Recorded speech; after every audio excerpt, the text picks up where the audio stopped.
What would you be doing at 7 a.m. on a quiet Sunday? Sleeping a little longer? Writing a letter home? Complaining about the heat before you've even had coffee? On December 7th, 1941, that's exactly what hundreds of young men were doing at Pearl Harbor on the island of Oahu. Nothing on the horizon suggested that this would be the last sunrise for more than 2,000 of them. The sky was clear, almost too clear, and maybe that's what makes this story so unsettling when we look back on it. How can a world feel so normal seconds before it breaks? How can routine be that fragile? To understand that Sunday, we have to rewind a few months, maybe a few years. Japan didn't just wake up one morning and decide to attack the United States. The Japanese Empire had been expanding since the early 1900s. Taiwan, Korea, Manchuria in 1931, a full-scale invasion of China in 1937, French Indochina in 1940. It was steady, relentless. But empires don't run on ambition alone. They run on fuel. And Japan depended heavily on American oil. Around 70% of its petroleum imports came from the United States. So when President Franklin D.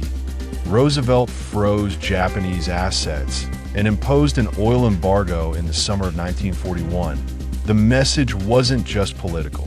It was existential. What happens to a military power when the fuel starts running out? Do you back down or do you strike? There were negotiations, conversations in Washington, conversations in Tokyo. The U.S. demanded that Japan withdraw from China. Japan saw that as humiliation. In October 1941, General Hideki Tojo became prime minister. And something shifted. The tone hardened. Patience wore thin. But here's the question. Did anyone truly believe peace was still possible at that point? Or were the talks just buying time while military planners traced routes across the Pacific? Admiral Isoroku Yamamoto understood America's industrial strength. He had studied in the U.S. He knew what it meant to wake this country up. And still, he backed the plan. A fast, crushing surprise attack. The idea was simple and dangerously bold.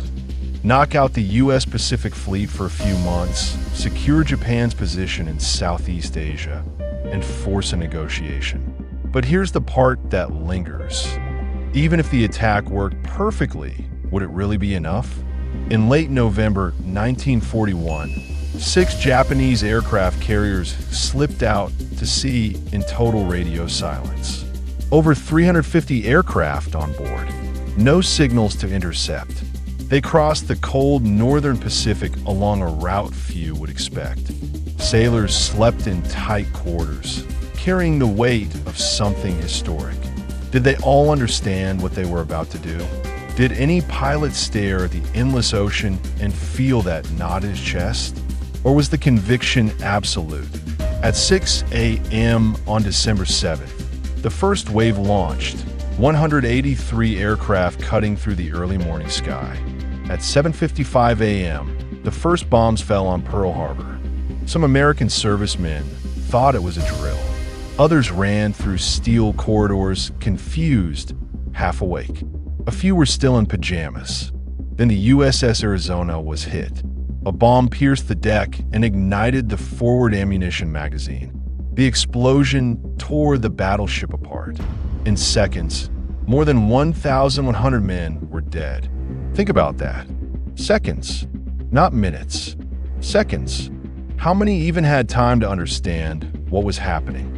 How many heard the blast before everything went black? The attack didn't stop there. About an hour later, a second wave arrived, roughly 170 more aircraft. The sky filled with smoke and metal. 7 battleships were sunk or severely damaged. 3 cruisers, 3 destroyers, 188 American aircraft destroyed, more than 2,400 Americans killed. On the Japanese side, the losses were far lighter. 29 planes, 5 midget submarines, 64 men. Tactically, it looked like a crushing success. But here's the uncomfortable question. Success for what? To delay a nation that could outproduce almost anyone on Earth? To ignite a wounded pride that might be more dangerous than any battleship in that harbor? On December 8th, 1941, Franklin D. Roosevelt stood before Congress and called it a date which will live in infamy. The phrase is etched into history. But imagine the room. Shock, anger, a deep sense of betrayal. The vote for war was nearly unanimous. 3 days later, Germany under Adolf Hitler declared war on the United States. The war that had felt distant, something happening over there, was now ours. America wasn't on the sidelines anymore. It was in the center of it. And Japan, in the months that followed, it moved fast across the Pacific. The Philippines, Guam, Wake Island, Hong Kong, Malaya. At first, it seemed like the gamble had paid off. The U.S. Pacific Fleet needed time to recover. But time could be deceptive. While Japan expanded outward, the United States turned inward, mobilizing. Factories shifted to wartime production. Shipyards ran around the clock. Young Americans enlisted in huge numbers. Ships were being built at a pace that was almost hard to believe. So here's another question. Did Pearl Harbor really cripple the United States, or did it unite it? By June 1942, at the Battle of Midway, the balance began to shift. Japanese carriers were sunk, the tide turned, and the Pacific War became a brutal, grinding campaign, island by island. Every advance cost lives. Every victory came with grief attached. Until August 1945, when the world changed again.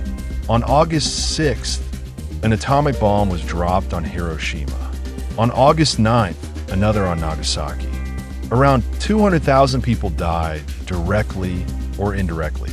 And this is where the story becomes almost unbearable to sit with. Did that quiet Sunday morning in Hawaii lead, step by step, to nuclear fire? Or had the war already locked the world onto that path? Days later, Japan announced its surrender. Nearly 4 years after the surprise attack, the empire that sought security through expansion was defeated, and the United States emerged as a global superpower alongside the Soviet Union. But maybe the most important question isn't about strategy or geopolitics. Maybe it's about human nature. What makes a nation gamble everything on a surprise attack? What makes another respond with total force? Paride? Fear? Survival? When we go back in our minds to that bright Sunday morning on Oahu, the late sirens, the men running through fire and oil-covered water, there's a heaviness that lingers. 2 hours. That's all it took. 2 hours to redirect the course of the 20th century. 2 hours that started in silence and ended in flames. And maybe what's most unsettling isn't just the violence. It's the realization that history can turn without warning, while someone still believes they have time. Because that morning, a lot of people thought it was just another Sunday. It wasn't, and it never would be again.